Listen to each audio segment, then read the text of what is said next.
Welcome back to Nick Lenz's Doctor Who review, episode number 36.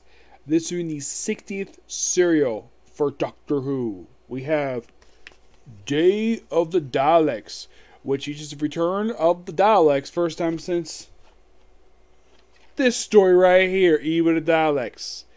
First time in 5 years. I have heard the reason behind this of why it took 5 years for the next appearance. Because the creator of the Daleks, Terry Nation, he wanted to take Daleks to the US to create their own spin-off series. Apparently, it didn't work out too well, aside from that little factoid. Nothing much is known what happened with it. So, they brought him back here. The only problem I have with the Daleks in this one is I don't like how they speak. It's like, so slowly. We will come. It's like they don't speak normally. They speak a little bit slower than usual. That just from what I can tell anyways. Now, in this story, we start with this guy called Sir Reginald Styles, where he's like in his office and he's attacked randomly by some random gorilla. The reason behind this? Evolved Daleks. Yep. So, this is one story I really enjoyed. Now, there's a clip from this story that when Lynn Carr started his when he reviewed Doctor Who comics, he actually taught when he was talking about John Pertwee Doctor. He actually wrote a clip from this very story of him sipping a glass of wine. So, if you're curious where that comes from, it comes from this very story. Oh, and also, fun fact about this story: not only Return of Daleks, this is also the first of 3 Dalek stories for John Pertwee. I have technically reviewed already the 3rd one, Death to Daleks. There is officially one more left after this one, and that's Planet of Daleks. Yep. Because I had this thing of the Daleks for everything. So, then we cut to the future. Yes, the Daleks in the future. This is another time in the future. Which future, my ass? The 22nd century. You're thinking, wait, 22nd century? Isn't that where Enterprise basically is for Star Trek? Yes, but that didn't come out until 2000, to the 2000s. This came back in the 70s. 1972 to be exact. Now, this is another take on the 22nd century thing where the Daleks invaded Earth.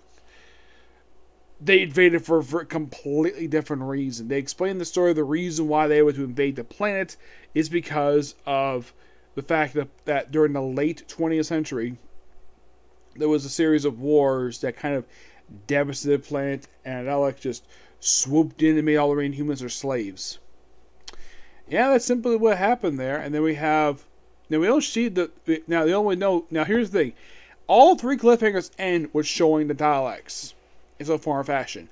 Part 1 ends basically revealing that the Daleks are in charge. Part 2 ends with a Doctor running into a Dalek, first from his perspective since, Eve of Daleks. And third one when he's held captive by Daleks. I'm like, that's actually quite ingenious because, as far as I can tell, not even other Doctor Who stories had stuff like this, where when they show the last thing you see is a Dalek. You don't see this very often at all. Nope.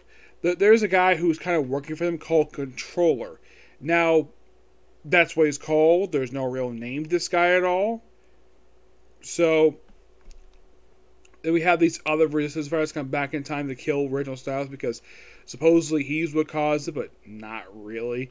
It's actually revealed later on in the story that they're the ones who inadvertently caused this by one of them planning up a Dalekanium bomb. I believe this is the first time that the metal's ever mentioned in the series because the Doctor has never heard of this particular metal at all.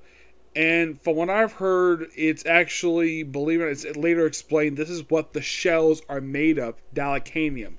And this is the only thing that can beat them, be it this little bomb. So, Reginald Styles having the Doctor stay at this government house, which it's not technically Reginald Styles' house per se. It's more of a government-owned house he just happens to have. So, there's this sort of international disputes going on. And it's a lot of tense. Later on, they have some wars breaking out in Africa. So he has to fly over to China in order for someone to come back to the table in order to negotiate stuff. Now, what these tensions are, what exactly is causing it, not really sure. It could be anything. Oh, and fun fact, another fun fact about this story: it came out the very same year that the draft that basically was going on at this point in time. This was the year it was lifted, and 2 years later is when the U.S. withdrew from Vietnam. Yep, actually, it's more like 3 years later. So, Reginald Styles apparently doesn't believe the fact he was attacked by a ghost. Yeah, it's like very strange how he's written here. He's like, he gets attacked and he goes off and comes back one more time, and that's it for him. He only appears like 3 times this whole story, which he is very much a minor character in this story. And yet he's the one kind of sort of the event that's inadvertently present day. So they had to break into the man and they're like, oh, hello, chaps. And of course there's a little judo chop on him. Eventually they do talk to him. They think he's Reginald Styles, like, oh, you made a mistake. Really? What's a mistake? You think I'm Reginald Styles. I'm not him. Yeah, and Joe's like, he's a doctor. And eventually when the controller reveals the name to them, apparently that they know about him, though they apparently don't know the fact that, now they do know that he has changed before, but they did not know of the second time they changed his face. They did not know that. That was actually quite interesting. But this overall is a really fun story. Good action-packed story. It's got pretty good pacing with it. The only, like, aside from the Dalek thing, where the way they speak is a little bit slower than usual, I'm used to. Aside from that, I think the only thing you probably can call a criticism for the story is Reginald Styles himself. He is pretty much a nothing character in the story. He just there to instigate some conference. Yeah, the stuff with the international stuff in here, which is basically what started this thing, it's like side stuff compared to the main story itself. But the story is pretty good. Give it a 9 out of 10. Pretty good story here. Now, I do have one other classic story to talk about. I don't have it. I do have it, but I haven't watched it yet. But I have seen it before, so. But I will spoil this. It is definitely another Dalek story in color. Which one? You will find out when I next review for this one. Probably either tomorrow or Tuesday at the latest. Yep. So yeah, that's it. Stick with you. Next episode of Comic Corner. That'll be pretty much it for tonight. Okay. Next video. Bye.